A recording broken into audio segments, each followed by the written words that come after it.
Part करने जा रहे हैं टोल का। अगेन ये हमारा नेक्स्ट सैम्पल पेपर है। क्वेश्चन नंबर 1 से शुरू करते हैं। ये इसमें इन्होंने कहा है कि which is the product of an aerobic glycolysis from a glucose molecule. Glycolysis क्या होता है? breakdown of glucose. Exactly, breakdown of glucose को हम ग्लाइकोलिसिस कहते हैं, जो कि सेल्यूलर रेस्पिरेशन का कौन सा स्टेप होता है? सेल्यूलर या फर्स्ट स्टेप होता है। सेकंड स्टेप हमारे पास होता है क्रेब्स साइकिल, और थर्ड वाला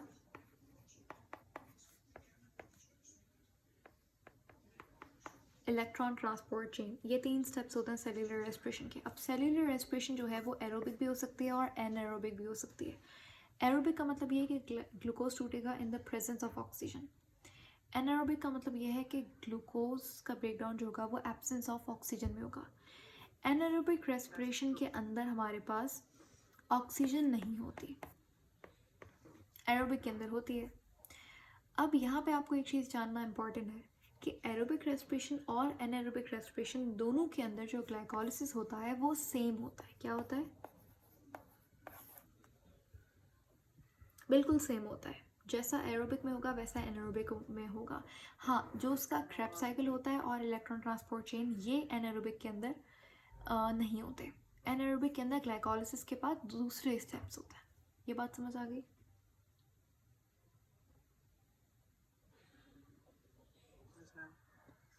अब ग्लाइकोलिसिस कहाँ पे होता था?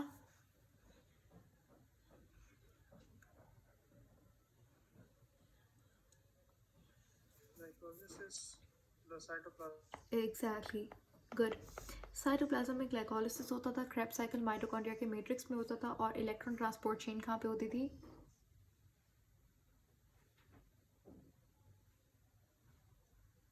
Inner of mitochondria. या इनर माइटोकॉन्ड्रिया जो मेम्ब्रेन थी जिसको क्रिस्टा कह रहे थे, वहाँ पे होती थी। अब यहाँ पे हमारे पास ग्लाइकोलिसिस मैंने बताया एरोबिक और एनारोबिक दोनों के अंदर सेम होता है। तो जो प्रोडक्ट होगा, प्रोडक्ट का मतलब ये ग्लाइकोलिसिस, ग्लूकोज के टूटने से जो आपके पास चीज़ मिल रही है आपको सबसे एंड में, वो आपका प्रोडक्ट है। ग्लाइकोलिसिस के अंदर कितने स्टेप्स थे मैंने बताया था?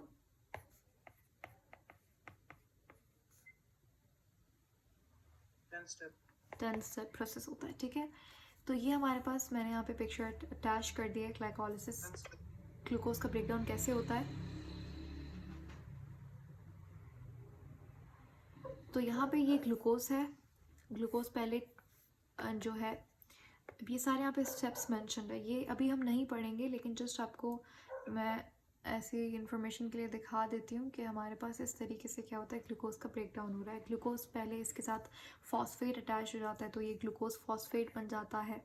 फिर ये फ्रक्टोज 6 फॉस्फेट में तब्दील होता है, फिर फ्रक्टोज 1,6 बिस फॉस्फेट के अंदर।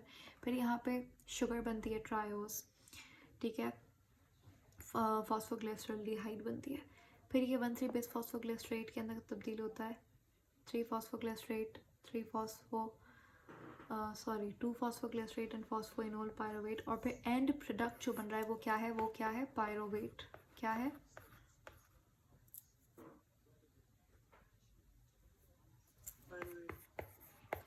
पायरोवेट। तो ग्लाइकोलिसिस का अगर मैं आपको प्रोडक्ट पूछूं तो वो क्या कहेंगे आप? पायरोवेट होगा। एक ग्लूकोज के टूटने से 2 पायरोवेट बनते हैं, ठीक हो गया।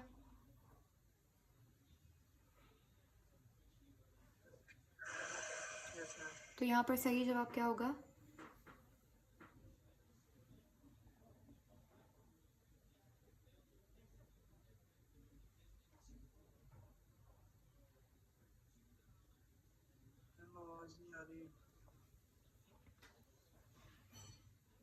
अब Hello. जी, I can hear you.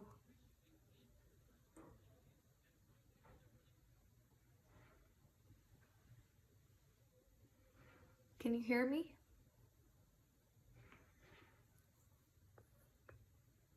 Yes, I'm okay. Okay. So यहाँ पर आपको क्या लगता है what could be the right option?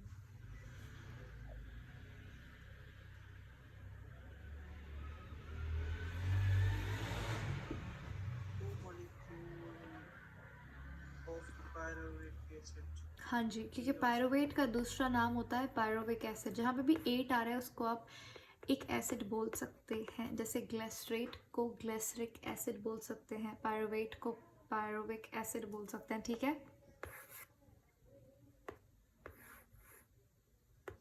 तो यहाँ पर सही जवाब क्या होगा हमारे पास?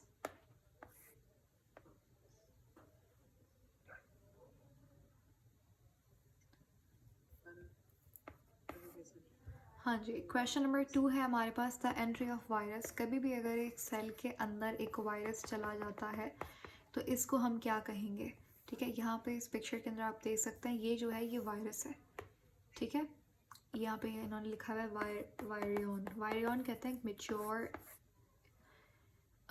वायरस को वायरियन कहते हैं। तो ये आपके सेल के अंदर आ गया इस तरीके से। यहाँ पे ये रेप्लिकेशन ऑफ प्रोटीन में प्रॉब्लम लाता है, खुद वहाँ पे अपनी कॉपीज़ वगैरह बनाता है, तो नया वायरस यहाँ पे बनता है, कॉपीज़ वगैरह बनती है और वो सेल के बाहर निकल के और फिर ब्लड के अंदर जाता है और जो भी जिस भी ऑर्गन के अंदर उससे टारगेट करना होता है जिस भी सेल को, तो यहाँ पे हमारे सेल की मैकेनिज्म को इस्तेमाल करके खुद जो है वो रिप्रोड्यूस करता है और फिर सेल से बाहर निकल के अपना जो भी उसका टारगेट होता है उसको टारगेट करता है बॉडी के अंदर। ब्लड का है वायरस है तो ब्लड में जाके ब्लड सेल्स को इन्फेक्ट करेगा, इस तरीके से वायरस काम करता है। तो बताइए अगर जब वायरस एंटर करता है सेल में तो इसको हम क्या कहते हैं?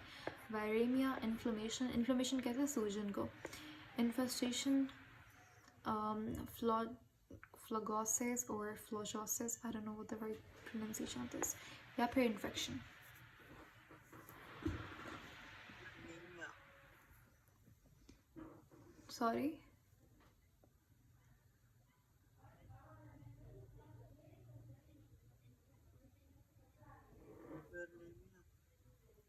वायरेमिया नहीं, इन्फेक्शन बोलेंगे, ठीक है।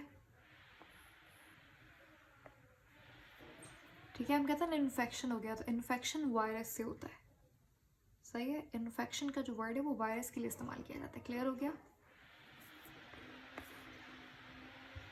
वायरेमिया हमारे पास it's not the right term, ये हमारे पास नहीं इस्तेमाल होगी, it's not a correct term.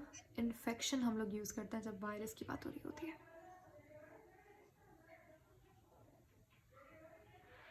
Bacteria से जो वायरस इन्फेक्शन होता है. या अगर कोई भी वायरस हमारे पास सेल के अंदर एंटर करता है तो आप उस कंडीशन को आप इन्फेक्शन कहते हैं, ठीक है। इन्फेक्शन जो है वो वायरस से कॉज होता है। जैसे फॉर एग्जाम्पल अगर मैं वर्ड बोलूँ एंटीबायोटिक्स, तो एंटीबायोटिक्स जो होती हैं वो दवाइयाँ होती हैं जो कि बैक्टीरिया के खिलाफ काम करती हैं। तो अगर आप एक वायरल इन्फेक्शन के अंदर एंटीबायोटिक्स का इस्तेमाल कर रहे हैं तो वो वायरस को अटैक करने में इतनी सक्सेसफुल नहीं होंगी, क्योंकि एंटी यानी कि अगेंस्ट, बायोटिक यानी कि बैक्टीरिया। तो इन्फेक्शन उसी तरीके से वायरस के लिए टर्म होती है। Anti bacteria is like medicine which is against bacteria, clear.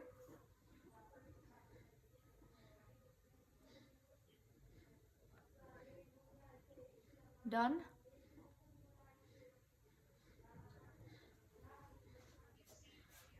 Ma'am repeat करने आवाज़ नहीं आ रही थी. आई सर ये क्लियर हो गई बात, क्वेश्चन नंबर 2 समझ आ गया।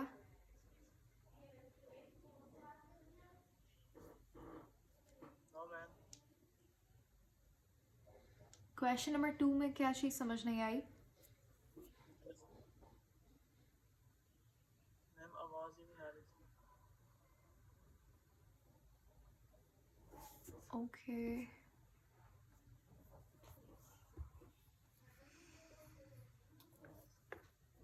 अच्छा मैंने जस्ट यही बोला कि वायरस जब एंट्री करेगा सेल के अंदर तो आप वर्ड जो यूज़ करेंगे वो इन्फेक्शन होगा, दैट्स इट, ठीक है। Yes ma'am. जैसे एंटीबायोटिक का जैसे मैंने आपको एग्जांपल दिया, तो ये वो चीज़ें होती हैं जो कि आप बैक्टीरिया के अगेंस्ट आप एंटीबायोटिक्स खाते हैं, ऐसा ही होता है। Yes ma'am. तो मैम कोविड तो वायरस है. Yes, Covid is a disease, is an infection which is caused by इसका पर्टिकुलर जो वायरस कोरोना वायरस था, ठीक है। उसमें वैक्सीनेशन होती है. यस, बट देखिए वैक्सीनेशन जो होती है ना, या फिर वैक्सीन आप बोल लें, वैक्सीन किसी चीज़ को उसका ट्रीटमेंट करने के लिए इस्तेमाल नहीं होती, उसको ट्रीट करने के लिए इस्तेमाल नहीं होती। ठीक है, वैक्सीन का काम होता है प्रिवेंशन करना, एहतियात करना। ठीक है, वैक्सीन हमेशा बीमारी से पहले दी जाती है। ऑफकोर्स पोलियो होने के बाद तो पोलियो की वैक्सीन काम थोड़ी करेगी। वैक्सीन का काम होता है उस पर्टिकुलर इन्फेक्शन को, डिजीज़ को अवॉइड करवाना। ठीक है, तो पोलियो की वैक्सीन ऑफकोर्स बचपन में लगती है, या बहुत से कोई भी। जी इम्यून सिस्टम को प्रिपेयर करवाना कि एग्जैक्टली वायरस आएगा तो इस हाँ जी, तरह का बिल्कुल आएगा। बिल्कुल ऐसा ही होता है। वैक्सीन के अंदर हम लोग क्या करते हैं, बेसिकली वही एंटीजन जो होता है या फिर जो भी वायरस होता है, उसको डेड वायरस या फिर वीकेंड वायरस, कमज़ोर वायरस का इस्तेमाल कर रहे होते हैं, तो हमारी बॉडी में जाता है और फिर उसके खिलाफ एंटीबॉडीज बनती हैं। जब वो वायरस, फॉर एग्जांपल अगर पोलियो का वायरस सच में किसी की बॉडी में एंटर किया है, तो हमारे पास ऑलरेडी उसकी एंटीबॉडीज बनी हुई होती हैं। तो वैक्सीन का काम प्रिवेंशन होता है, वैक्सीन का काम ट्रीटमेंट नहीं होता। क्वेश्चन नंबर 3 है हमारे पास, आरएनए मॉलिक्यूल। आरएनए पता है क्या होता है, न्यूक्लिक एसिड होता है। आरएनए के अंदर नाइट्रोजनस बेस कौन सी होती है, थायमीन की जगह पे। गुड। तो भाई RNA molecule whose nucleotidic sequence is translated into amino acid sequence in ribosomes during protein synthesis is termed as। यहाँ पर हमारे पास जो डीएनए से इंफॉर्मेशन लेकर आता है वो एमआरएनए लेकर आता है, और इसी से हमारे पास ट्रांसलेशन होती है किसकी, आपके पास प्रोटीन की।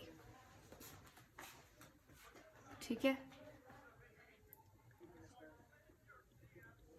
मैम टीआरएनए का क्या काम था? टीआरएनए का हमारे पास काम था क्या, अमाइनो एसिड को ट्रांसफ़र करवाने का काम था, यानी कि साइटोप्लाज्म के अंदर लेकर आना उसको, जहाँ पर राइबोसोम तक लेकर आना, और उसके ऊपर एंटी कोडॉन था। ठीक है, जस्ट अ सेकेंड। हेलो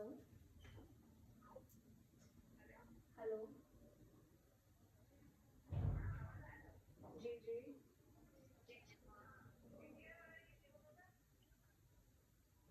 हेमांत की बात करोगे? जी इमाया नंबर है ये लो। अच्छा मैंने हे मिन्ना जिसको याद है वो गाँव में आता आई, हीरा मायका सब ठीक नहीं।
हेलो.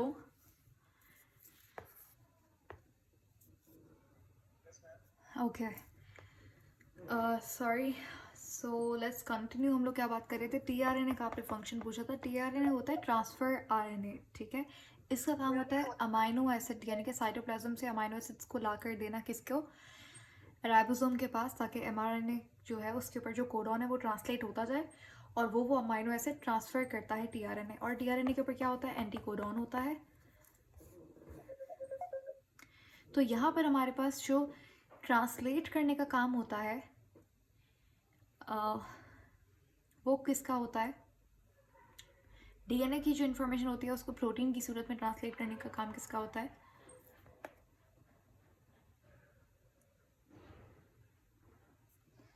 आरएनए पॉलीमरेज एक एंजाइम है.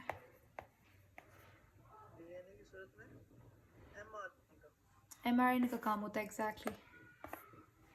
ठीक है, राइबोसोमल आरएनए वो राइबोसोम बना रहा होता है. ट्रांसफर आरएनए मैंने बता दिया इसका काम. तो मैसेंजर आरएनए के पास कोडॉन होता है और यही इन्फॉर्मेशन डीएनए से ट्रांसलेट करता है अमाइनो एसिड के सीक्वेंस में. इसके पास जो इन्फॉर्मेशन होती है वो किस फॉर्म के अंदर होती है? कोडॉन में होती है. ठीक है, कोडॉन. और एक और चीज़, कोडॉन में कितने एक कोडॉन में कितने न्यूक्लियोटाइड्स होते हैं?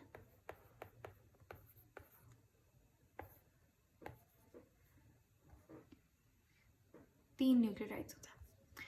Next we have question number 4. इसमें पूछा है which of the following statements regarding the liver is right. Liver के हवाले से कौन सी स्टेटमेंट यहाँ पर ठीक है? तो यही सेम क्वेश्चन हमने बहुत बार पहले भी किया है. इस बार आई हैव दिस पिक्चर जहाँ पे आपको बहुत अच्छे से समझ आएगा. ये हमारे पास कौन सी साइड है बॉडी की? उल्टा होता है हमारी बॉडी का, तो ये राइट साइड होती है. ये वाली कौन सी साइड है? ये लेफ्ट साइड है. अगर मैं पूछूँ हार्ट कौन सी साइड पे है? राइट और लेफ्ट? लेफ्ट साइड पे. लेफ्ट साइड पे. लिवर कौन सी साइड पे है? ठीक है, तो वही क्वेश्चन है, आपने यहाँ पे बताना है. लेफ्ट साइड में. लेफ्ट नहीं, ये राइट साइड है. ठीक है, और लिवर के यहाँ पर इसमें आप अगर आप देखेंगे तो कौन सा सही जवाब है? ये क्वेश्चन हम लोग कर चुके हैं, रिपीट हुआ हुआ सवाल है, इंपॉर्टेंट क्वेश्चन है.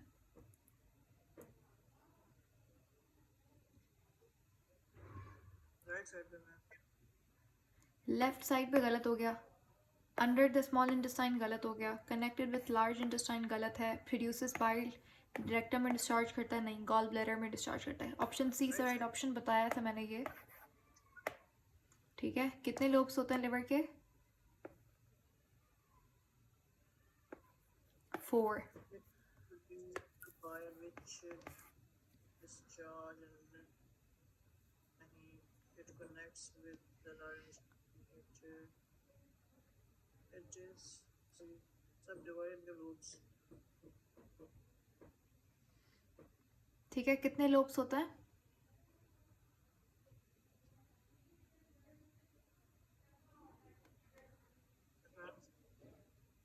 4 लोब्स होते हैं लिवर के.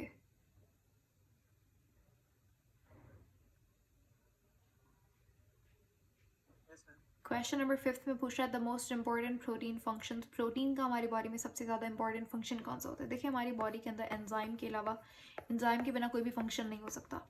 जितना भी स्ट्रक्चरल प्रोटीन है जो कि स्ट्रक्चर बनाता है, अगर स्ट्रक्चर ही नहीं होगा बॉडी का तो बॉडी के अंदर फंक्शन कैसे होगा? तो केराटिन हो गया, कोई भी स्ट्रक्चर हो गया. जी, प्रोटीन खुद एंजाइम है.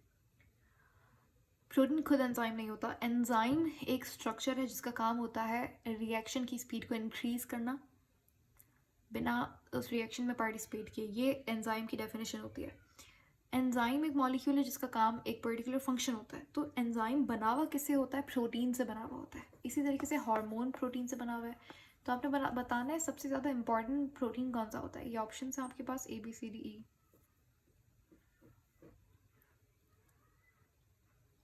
Enzymatic and structural. एग्जैक्टली, ठीक है.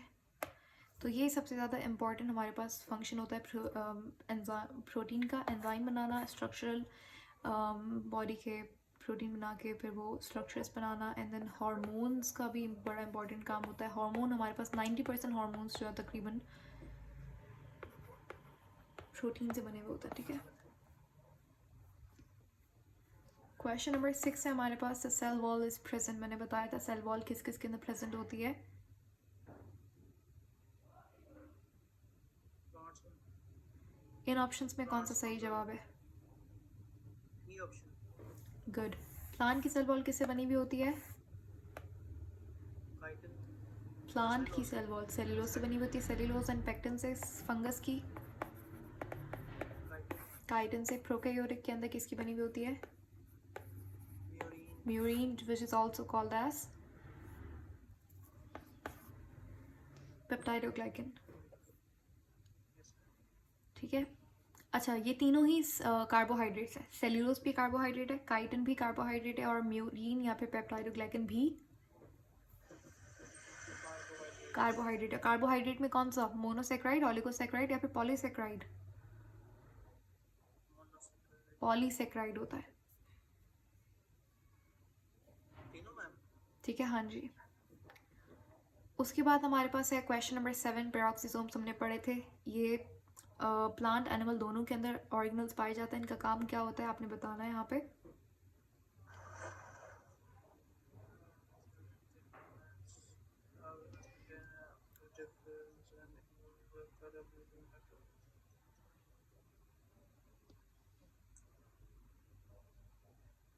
Ma'am D option.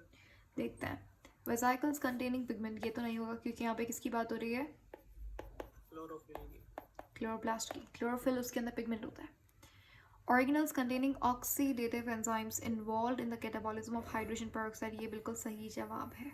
Hydrogen peroxide की ब्रेकडाउन करना। इसके अंदर कौन सा एंजाइम होता है? ऑक्सीडेटिव एंजाइम्स होता है।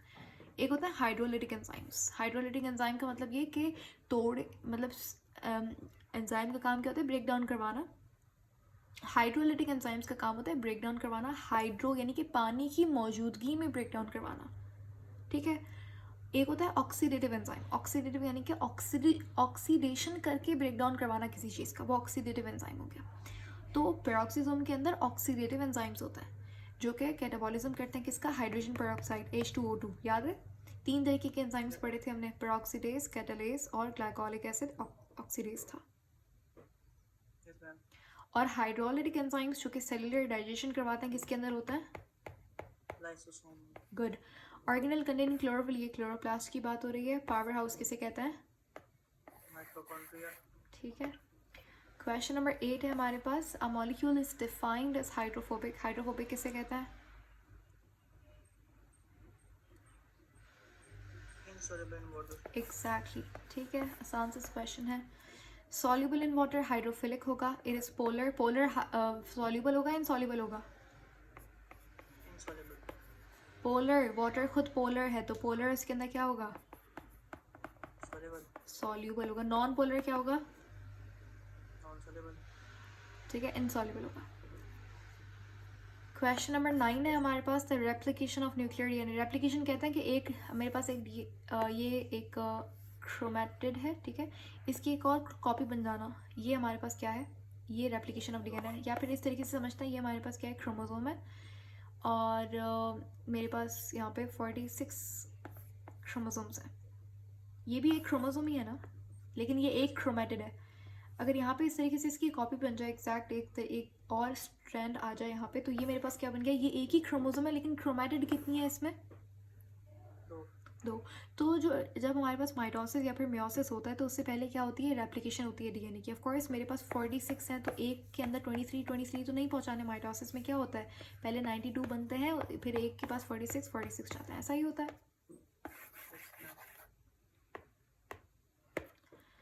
तो वही चीज़ यहाँ पे हो रही है। और वो पूछ रहा है कि भाई आपने बताना है कि यूकैरियोटिक सेल के अंदर जो रेप्लिकेशन होती है डीएनए की, वो कब होती है? माइटोसिस फेज में होती है? नहीं। कंजंक्शन विथ प्रोटीन सिंथेसिस, तब भी नहीं होती।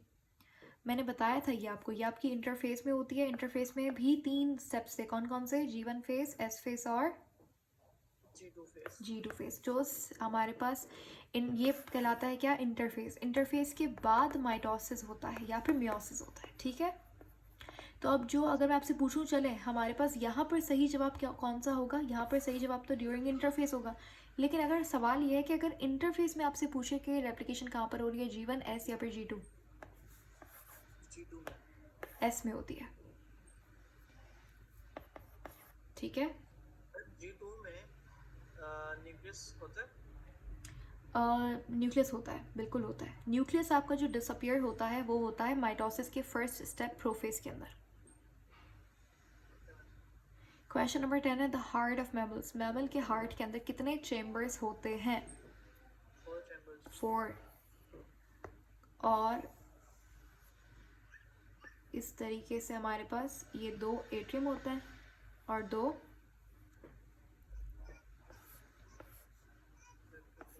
वेंट्रिकल्स होते हैं। तो यहाँ पर कौन सा सवाल जवाब सही होगा? 2 ventricles, 2 leo. ठीक है। एट्रियम का प्लूरल जो होता है वो एट्रिया होता है, तो एक ही बात है। क्वेश्चन नंबर 11 है हमारे पास the advantage of sexual reproduction. अगर हमारे पास रिप्रोडक्शन के 2 टाइप्स होते हैं, एक होता है सेक्सुअल रिप्रोडक्शन, एक होता है एसेक्सुअल रिप्रोडक्शन। दोनों में फ़र्क ये होता है कि सेक्सुअल रिप्रोडक्शन के अंदर 2 पेरेंट्स आर रिक्वायर्ड, जबकि एसेक्सुअल रिप्रोडक्शन के अंदर जो कि बैक्टीरिया के अंदर होती है, बाइनरी फिजन का आप एग्जांपल ले लें तो वहाँ पे only 1 parent is required. Sexual reproduction का सबसे बड़ा जो एडवांटेज होता है वो ये होता है कि यहाँ पर जो है जो ऑफस्प्रिंग होगा, जो डॉटर सेल बनेगा वो पेरेंट से मुख्तलिफ होगा, जो वेरिएबिलिटी होगी उसके वो ज़्यादा हो जाती है। जबकि एसेक्सुअल रिप्रोडक्शन के अंदर जो ऑफस्प्रिंग होगा वो एग्जैक्ट सेम कॉपी होगा पेरेंट की, ठीक है। Yes, sir. तो यहाँ पर कौन सा जवाब सही है?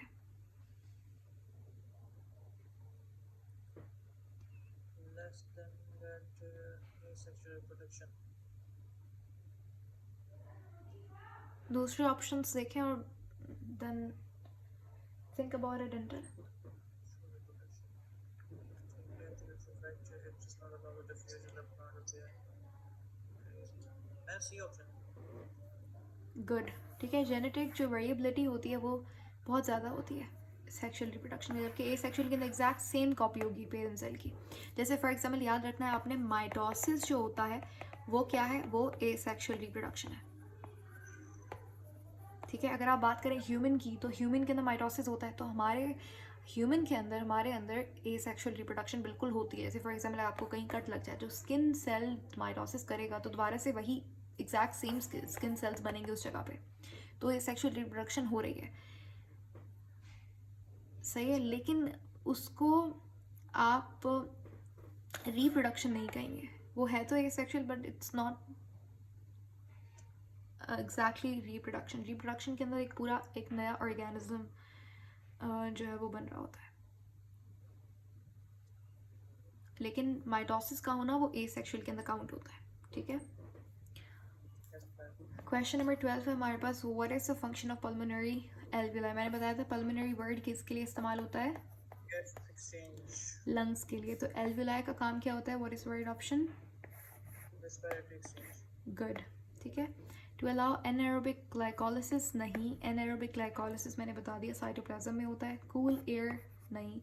बल्कि पता क्या होता है, हम लोग जब इनहेल करते हैं एयर को, तो हमारी बॉडी जो है, हमारे जो ट्रैकिया वगैरह उसके अंदर जो सीलिया और हेयर लाइक स्ट्रक्चर्स होते हैं वो एयर को वार्म करते हैं, और फिर एयर हमारी जो वार्म एयर होती है वो हमारी लंग्स में जाती है। रिटेन कहने के रोक के रखना, exhale air no. Filter air नहीं, हमारी नेजल कैविटी फिल्टर करती है एयर को, हमारा ट्रैकिया फिल्टर करता है, वहाँ पे हेयर लाइक स्ट्रक्चर्स होता है, सीलिया होता है जो कि डस्ट पार्टिकल वगैरह को ट्रैप करता है। क्वेश्चन नंबर 13 हमारे पास the animal cell membrane contains. Animal cell membrane के अंदर क्या क्या चीज़ें होती हैं फॉस्फोलिपिड के अलावा।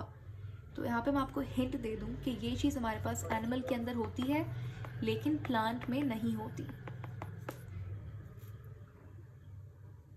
Cholesterol molecule. एग्जैक्टली, क्योंकि नाइट्रोजनस बेस तो बिल्कुल भी नहीं होगा। नाइट्रोजनस बेस कहाँ पे होता है, न्यूक्लियोटाइड में होता है। न्यूक्लियोटाइड सेल मेम्ब्रेन में तो नहीं होगा, राइबोसोम सेल मेम्ब्रेन में क्यों होगा। फ्री ट्राइग्लिसराइड्स नहीं होते। जो लिपिड होता है ना, ये देखिए लिपिड है, ट्राइग्लिसराइड इज अ लिपिड, लेकिन फ्री ट्राइग्लिसराइड्स नहीं पाए जाते, फॉस्फोलिपिड पाया जाता है आपकी सेल मेम्ब्रेन में। तो कोलेस्ट्रॉल मॉलिक्यूल एक ऐसी चीज़ है जो कि एनिमल सेल मेम्ब्रेन के अंदर आपको मिलेगी। क्वेश्चन नंबर 14 हमारे पास, in genetics alleles are generally defined as what.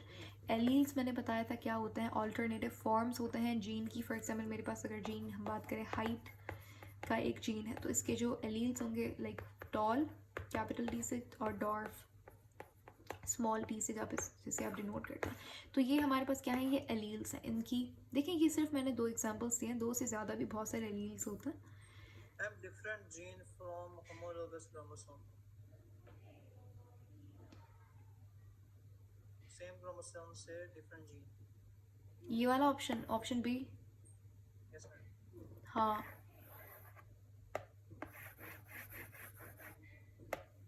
यानी कि जो हमारे पास होमोलोगस क्रोमोसोम्स होंगे जिनकी शेप लोकस वगैरह सेम होगा। सेम लोकस बताया था, लोकस क्या होता है, एक क्रोमोसोम की में जो स्पेसिफिक पोजीशन होती है एक जीन की, उसे हम लोकस कहते हैं। तो जैसे हमारे पास ये एक होमोलोगस क्रोमोसोम में से एक मदर साइड से आता है, एक फादर साइड से आता है। फॉर एग्जाम्पल यहाँ पे इंसुलिन का, यहाँ पे चलें, यहाँ पे स्किन कलर आई कलर का जीन है, ठीक है। मदर के ऊपर भी यहाँ पर है, फादर पे भी यहाँ पर है। मदर का जो आई कलर है वो ब्राउन है, फादर का जो है वो ब्लू है। तो ब्लू और ब्राउन ये मेरे पास एलील्स हो गए। जीन तो सेम है, आई कलर, ठीक है। तो alternative forms. Next we have the last question which is question number 15। The bile has function of, bile का फंक्शन क्या होता है? बाइल का फंक्शन होता है लिपिड का ब्रेक डाउन करवाना, और भी स्पेसिफिकली बोलें तो इसके लिए वर्ड यूज़ करता है इमल्सिफिकेशन। इमल्सिफिकेशन यानी कि बड़े बड़े फैट ड्रॉपलेट्स को कन्वर्ट करता है छोटे फैट ड्रॉपलेट्स में। तो कौन सा ऑप्शन सही होगा यहाँ पे? एग्जैक्टली, ठीक है। प्रोमोटिंग प्रोटीन डाइजेशन नहीं, प्रोटीन की डाइजेशन जो है वो पेप्सिन, ट्रिप्सिन, ये प्रोटीएज ये करेंगे। डाइटरी फाइबर की promoting digestion of dietary fibres, no. Activating the endocrine function in the liver, नहीं। ब्लॉकिंग द इंटरस्टिशियल मोबिलिटी भी नहीं होगा, मोटिलिटी भी नहीं होगा।